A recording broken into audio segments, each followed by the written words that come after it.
Hello and welcome to One on One. I'm your host, Mfundo Mabalani. Now, today we're joined by NYDA's Executive Chairman, Sifiso Mtsweni. Mr. Mtsweni, thank you very much for joining us today on One on One. Thank you very much for having us. No, it's a pleasure. Now, we're still marking or celebrating Youth Month, and this year's theme is Live Towards a Socio-Economically Empowered Youth. Yes. How is the NYDA assisting in realizing this goal of an economically empowered youth? Well, thank you once again for having us. Correctly so, you'll remember that this year we're celebrating the life and times of Nelson Mandela and Albertina Sisulu. So that's why we're calling on young people to live their legacy. You'll remember that both Nelson Mandela and Albertina Sisulu were youth activists in their own right, and that's how they've gained prominence. So their struggle was always for a politically liberated South Africa, a South Africa where there will be democracy, there will be non-racialism, there will be non-sexism. But one of the most critical aspects which faces the youth of today is how do we achieve, economic emancipation. And there are three ways, really.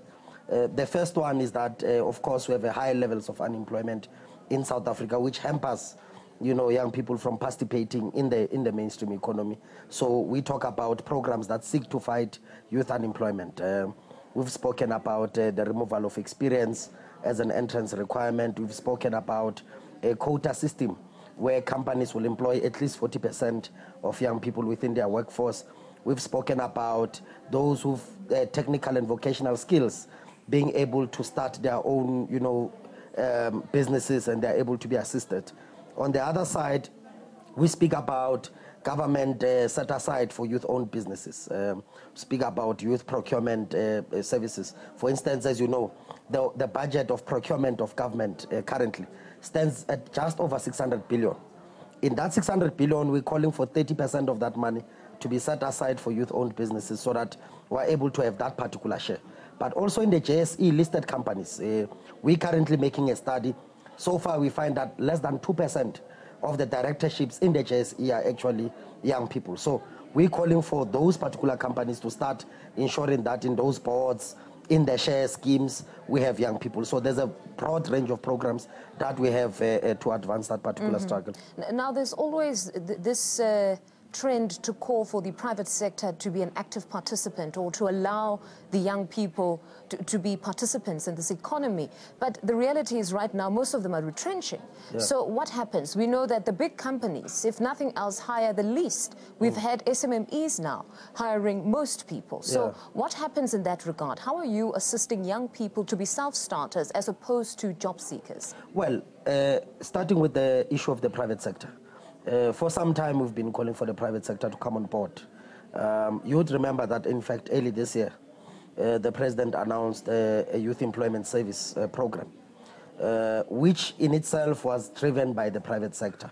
The CEOs' initiatives, they came together, and they said that they will create 1 million jobs. Our small discomfort with that is that why do companies want to do that when there's government subsidy? Because if they come and say they can create 1 million jobs, it means there's already been 1 million jobs. So why have those jobs not been given? But if they're calling for a subsidy, it means they don't have the financial means to actually carry. No, there is that money. If you look at the JSE, for instance, it makes trillions and trillions of rands in profits. Those particular profits, most of them, they go out of the country through capital outflows, But if you open, newspapers, go to any website, there are jobs that are there. The problem with those jobs is that they are not focusing on young people. They're actually employing old people. If you come and say, for somebody to work, they must have 10 years experience, they must have 5 years experience. We are literally saying somebody who's 21 years old is not eligible for a job in this country. And when you are 21 years old, actually you have a university degree, you have a university qualification. Now, if you say somebody who's 21 must have 5 years experience, or 10 years experience for that matter, you are saying they must have started work when they were 11 or 12. So that does not make sense. The issue that we are saying is that there's 400,000 unemployed graduates in this country. If you drive in all traffic lights today, they're actually holding placards saying that I cannot get a job, yet I've got a qualification. Out of the 3.3 million that are out of the 3.3 million. So if you remove experience as an entrance requirement, for instance, you get 400,000 unemployed graduates into the job market. Already you're dealing with unemployment and putting it down. The rest of the 3.3 million, it's young people who are neither in education, who are neither in employment, who are neither in training. Now, you take those particular young people through a technical and vocational skills training program so that they are able to develop their own skills, because not all young people are academically gifted, if you are to call it that. Some of them have really dropped out of the schooling system because probably they can't comprehend some of those causes that are there. So we're saying to those particular young people, I mean, you go around, there's some of them who dances in street corners, some of them sell feather dusters and chargers. How do you take those particular young people, train them properly, and ensure that they become these employers that we talk about? And as the NYDA, in fact, we've developed 2 programs. One, we've got an SMME grant funding program. So we don't give out loans like any other department where they say, come and we give you a loan, and in the first 3 years, your business is struggling because it has to pay back a loan. We give out a grant, a startup capital. We look for those particular entrepreneurs, and we start them from small. These young people who wake up in the train stations every day, in the taxi ranks, they're selling, feather dusters, airtime, whatever it is. To us, those are the entrepreneurs, because every day at 4 a.m. they're awake with no fail. There's no sick leave. There's nothing. Those guys are there every day. We're looking for them. But at the same time, how do we empower those young people in the arts? Those young people, who want to, utilize their own natural skills. I mean, there's a lot of young people who are dancing in streetlights now. How do we get them into the mainstream? How do we train them? How do we get the arts, sector to start being a sustainable sector? Because some of them, they go in there, they become singers, they become actors. By the time they die, they're poor, So there's a whole range of programs that we're really looking into to ensure that, we assist the 3.3 million young people that are actually languishing on the streets. And how much of a role do you play, or are you in conversation with the Department of Basic Education in terms of the school curriculum? Because you mentioned something quite important. A lot of people drop out because of this very curriculum that tells us that you've got to achieve or do well in maths and science. But if you're not gifted, particularly in those subjects, it doesn't mean it's the end for you. We've seen a lot of young entrepreneurs come out, and sometimes they don't even have matric. So how much of a role are you playing in perhaps shifting the mindset from these supposed careers of choice, being a lawyer or a doctor? How much of a role do you play in that space? Well, I think there's a continuous debate in the basic education space. It's been a debate post-1994. The curriculum, for instance, has changed 3 times because, you see, the mistake we made, and I believe it's through the negotiated settlement that we had, there was a big animal there called, institutional autonomy, academic freedom, and all those particular things where, the academic system is linked to everything else in the world. For instance, today you speak about the 4th Industrial Revolution. It means we must now relook at the curriculum again and say, how do you introduce, technology and so on and so on. We've seen in Gauteng, there's been smart, classrooms and so on. But one of the things that we've really not looked into is to say, if you look at the apartheid sort of education system itself, as horrendous as it was, as horrible as it was, but if you look at the schooling system there, it also introduced things like, gardening, things like, homework where you're supposed to go and do something with your hands, right? So I think what we need to do now, given the fact that there's a 4th Industrial Revolution, given the fact that we're moving towards a digital era, where maths and science are quite critical, but how do we ensure that those particular young people who are not necessarily gifted are able to be taken on board? And I think where it has started to make, advancements, it's on the secondary schooling level, where if you are just over grade 9, if you get to grade 10, you can go to a technical and vocational training college where you can be able to do that. So the real question is that how then do we move it backwards? How then do we take it to the primary schooling level so that we are able to take it from that particular level? But I think the biggest dropouts that you get is the dropouts that you get at the secondary schooling, which is the one thing. The second debate that I think we need to have is that if we talk about society that needs maths and science, or we need a generation that is producing students of maths and science, why is it that we're not developing specialized schools? For instance, at grade 7, you can already tell that, this kid is very good in science and maths. So why don't we create high schools per province that will ensure that they recruit all these kids that have got maths and science, and they become a specialized school from grade 8 all the way up to grade 12, so that those and then you link them to universities that will deal with, issues of engineering, issues of technology, and issues of that speaks to that. Then the rest of the high schooling system, it begins to now focus, you know, on the humanities. It begins to focus on other, you know, causes that will be able to assist these young people to be absorbed elsewhere. Because maths and science is good, but society doesn't just operate on the one side. Yes. You do need students who did HR. You still need marketers. You need a lot of artisans. Yes, we still need a lot of artisans. So those are some of the things that we're actually having a discussion with government on. And then on the politics side, the youth of today have been criticized of being apolitical, but they put us all to shame with the fees must fall. We realize that they are participants in this economy, but also they're agents of change in politics. Yes. What has been your view of this youth and their involvement in politics? Well, you are correct about one thing. I mean, you would have noticed that there was even concepts such as born frees that were actually coined, you know, where they said that those who are born after 1994, they are born free. I think one of the things that people tend to miss is the fact that the struggle was not just about people having the right to vote or people having the right to just walk around and not be arrested. The struggle has always been about creating a better life for the people of this country. Now, for as long as people in this country, remember, you can be born in year 2000, you can be born in 1997. If you are born in a mud house in the Eastern Cape, if you are born in a shack in Deep Sloot, where there's no water, there's no sanitation, there's no roads, there's no prospects for jobs, that on its own necessitates that, you know, young people will continue to fight for those particular basic things. And that's why young people have continuously become very, very conscious, you know. But also, I mean, the struggle against apartheid was a struggle to end racism and racial supremacy in South Africa. But what has then happened post-1994 is that racism has actually reared its ugly heads. I mean, you go everywhere else today, you look at the workplace, I mean, white, less qualified people hold senior positions. Black people go to school, get master's degree, they still have to report to a white supervisor who only has a matric. You look at the top companies in our country, you look at the CEOs, they're all lily white, they're all white males. You go and look at the economy in our country, 80% of our economy still sits with white males. So the struggle really continues. You go to universities today, we promised young people of this country free education. We promised young people of this country, you know, a prosperous society.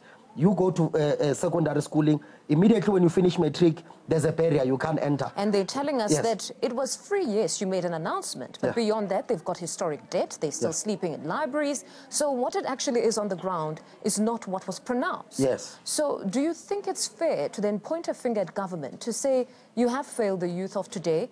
We coined this phrase of calling them born frees, but they're questioning us and saying, free from what? Well, I wouldn't think that it's a question of let's blame government. I think one thing that we do know about our country is that we've got good policies.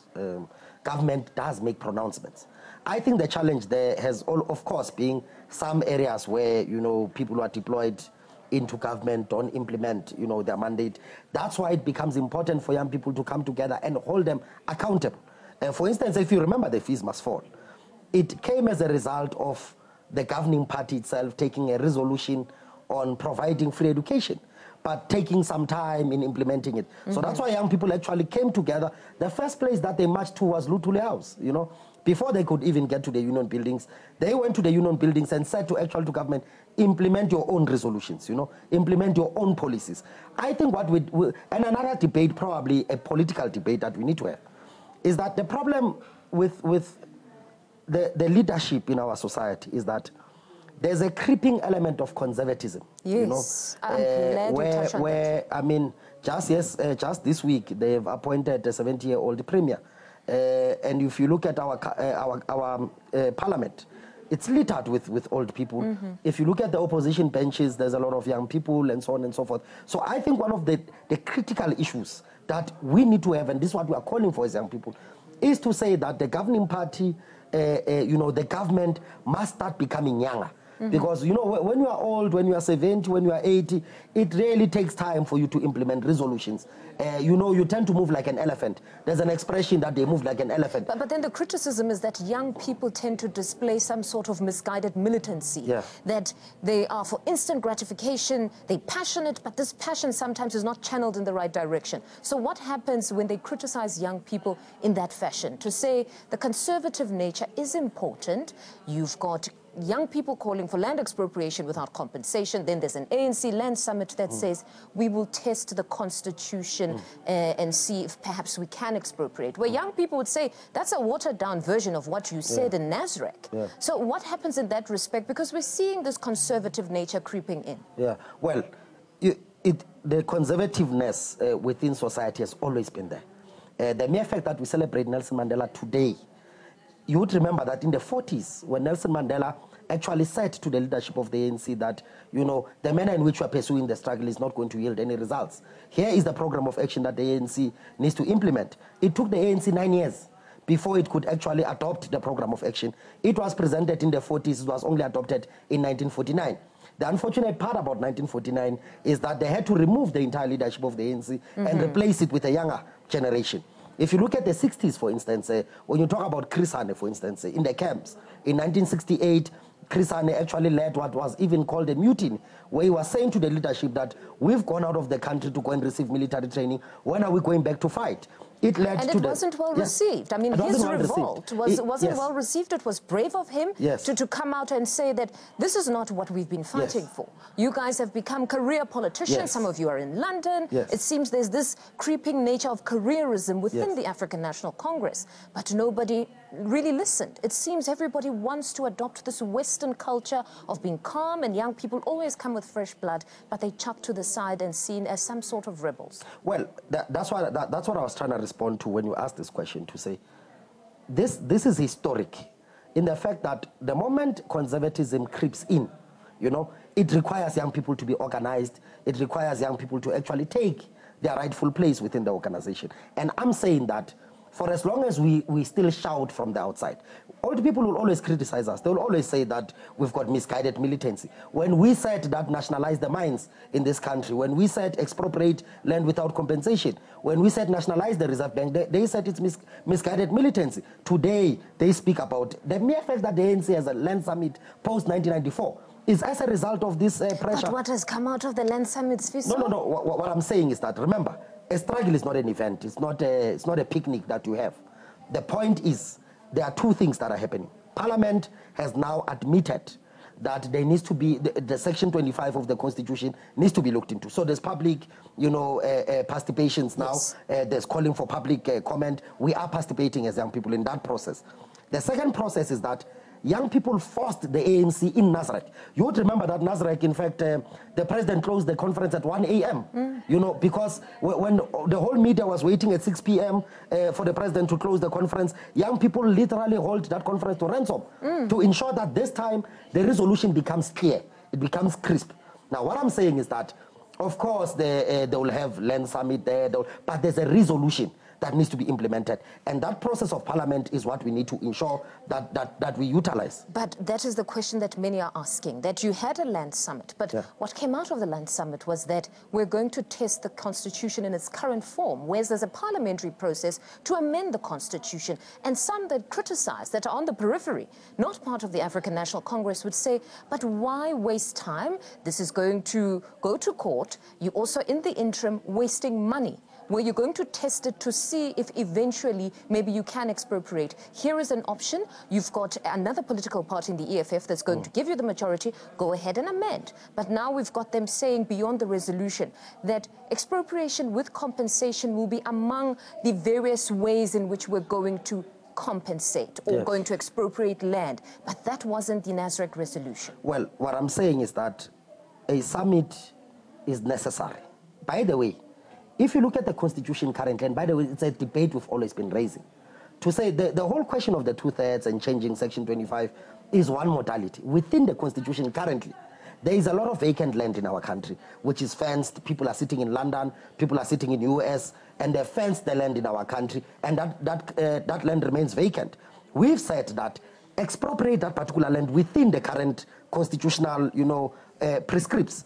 The second issue, you'd remember that the head of economic transformation in the ANC has even admitted that there was never such a policy such as willing seller, willing buyer within, the African National Congress, and yet it was a policy that was being advanced. So I'm saying that summit. But within the Constitution, I mean, Section 2A and B talks about compensating. But then you go to subsection 8, which talks about some sort of trumping all of those to say the government can go ahead and expropriate and none of the other subsections can hinder that. Yes. So you've got something that's contradictory, that at one point subsection 2 talks of there needing to be some equitable compensation, and then subsection 8 goes on to say, no, but the government, none of these subsections must impede their decision to expropriate. So one would say you must compensate, and then 8 says you needn't compensate. So when you've got that sort of a confusion, you can decide to say, let us amend the supreme law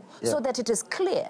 But the African National Congress resolved that we don't need to amend. Let's try, even with this ambiguity, let's try and see it to the end. I don't think that's what the African National Congress resolved.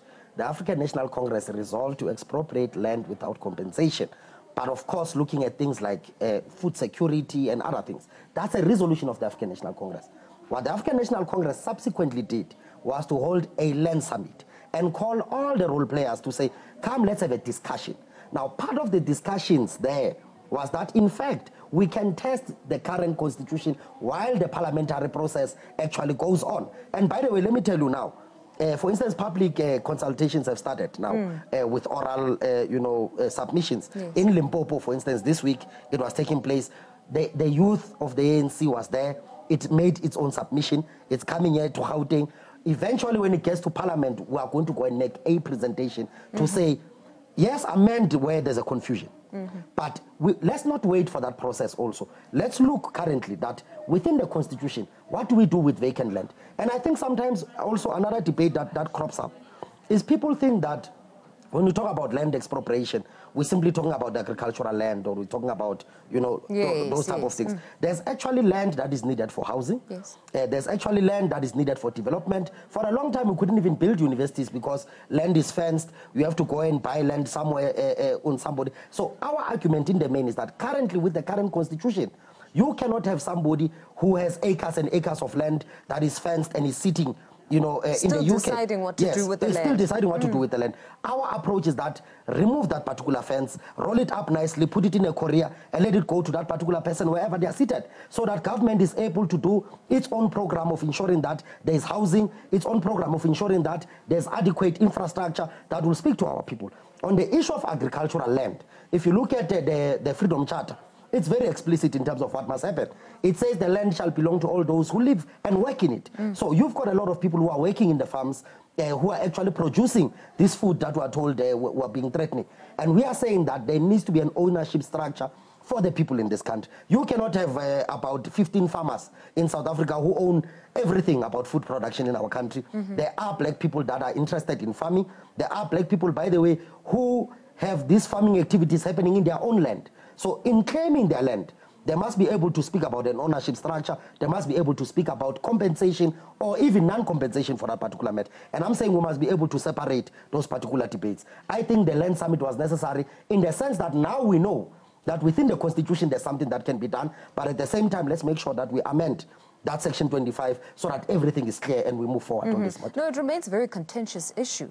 Now, this past weekend, I listened to Ntate Ndrumlangeni speaking at Mr. Kgalema Motlante's event, and he was talking about a possible revolt from Afrikaners, that the government needs to tread carefully, or the African National Congress, in this particular issue, that if nothing else, they've got to start with government land. What is your take on that position? Well, we highly respect this Talwandwe Saparangwe, Babu Ndrumlangeni, but also understanding that he's over 90 years old. And of course, myself in my early 30s and somebody who's in his 90s, we may look at things, differently. Indeed, government land, by the way, there is land that is owned by government, but that land is less than 13%. So if we say to ourselves that let's ignore 87% of the land, let's start talking about 13% of the land, to me, I don't think it's a necessary debate. But on the revolt, because there's this continuous threat that has been made to say there's going to be a revolt by the Afrikaners. By the way, people must be reminded that this country belongs to the indigenous people of this particular country. There has been wars of resistance for many centuries. So we must not, nobody must come and intimidate and say, there's going to be a small minority group which settled in this particular country that will say that they'll fight for a land that is not their own. As if we ourselves cannot fight. As if we ourselves cannot rise and ensure that we take this particular country back to where it needs to be. I think what the ANC government has done is to say, let's develop a different approach. Let's sit on the table. Let's talk about it. Let's find amicable solutions. We are not saying that the minority people must leave the country and, we're taking everything else. We are simply saying to them that there are 8% of the population in this country. They cannot be sitting on 92% of the entire economy of our country. If there are 8% of this country, let's speak about those particular demographics. Let them own 8% of the economy. The rest of the economy must come to the people of this country, the majority of the people of this country. If that does not happen, by the way, the biggest revolt that you'll see is the one that will come from the indigenous people of this country.